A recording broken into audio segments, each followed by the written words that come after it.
Webtoons is the biggest webcomic hosting platform that we know of by far. And that's the only thing they have going for them. I'm speaking from experience of back in the day. I was posting the first book of Purgatory Academy on that website, and I was posting the first book for about an entire year. I would do a little bit of do a little bit of the panels, and then I would upload those panels periodically so I can try out different strategies of being seen through the system of how that platform presents new and upcoming artists. But the only way you can be seen on Webtoons is either A, enough people see you at the right place in the right time when you upload a episode, as they call it, upload a post, upload an episode, or you get seen by one of the staff members and they put you on the front page for about a month. Not a month, but a week. I apologize. They put you on the front page for about a week. And after I uploaded all 114 pages of book one, I ended that entire year with 25 subscribers on that platform. It was a very demoralizing effort because I spent an entire year uploading to that platform, the world's biggest webcomic hosting platform, and I did not get any recognition for it whatsoever. And what that did to me was think, maybe I'm not good enough. If I can't make it on the world's biggest webcomic hosting platform, then I should call it quits. I should call it quits. I'm probably not that good.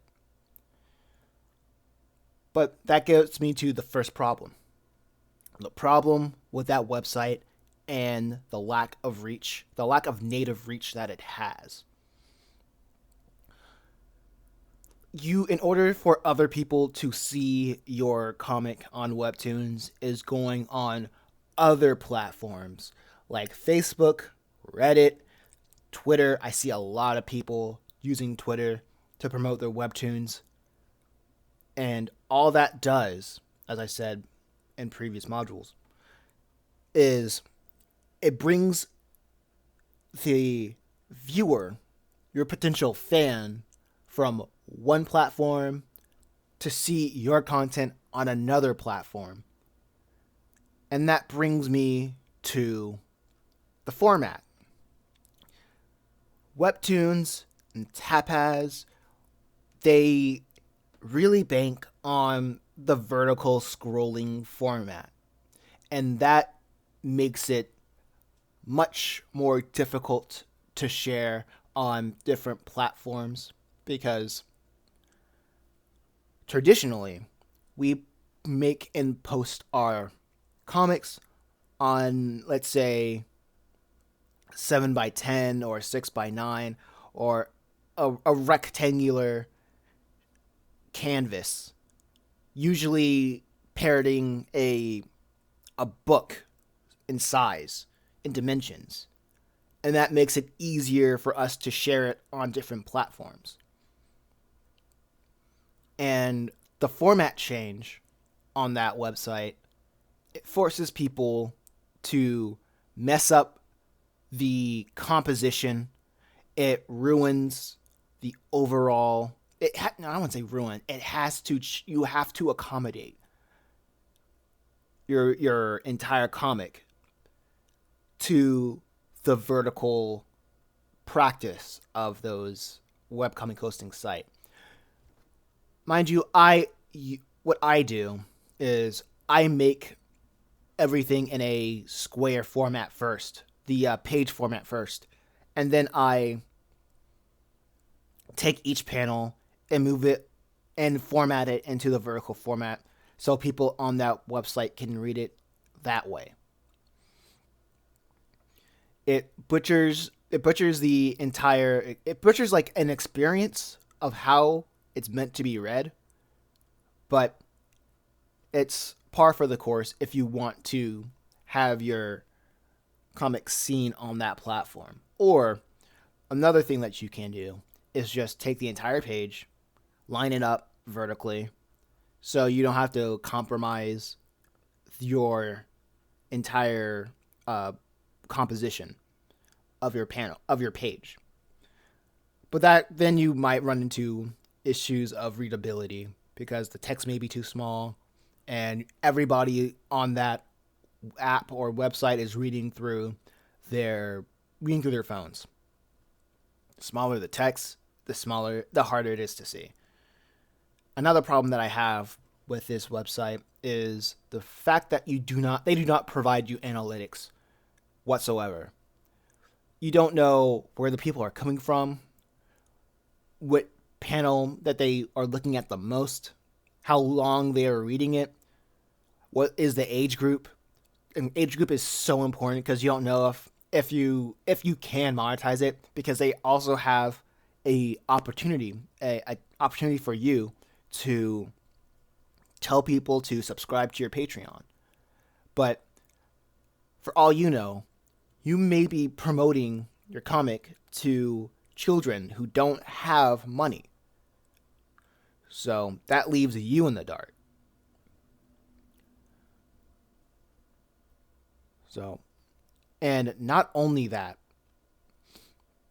when you do get a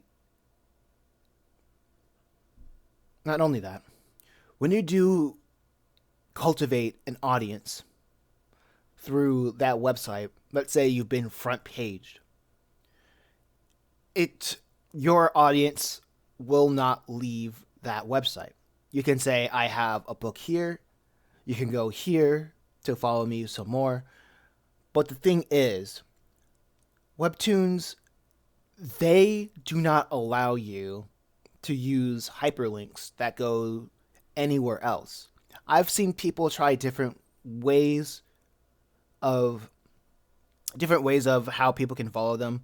They try to do simple links, like go to dadadel.com or QR codes, but that is a pain.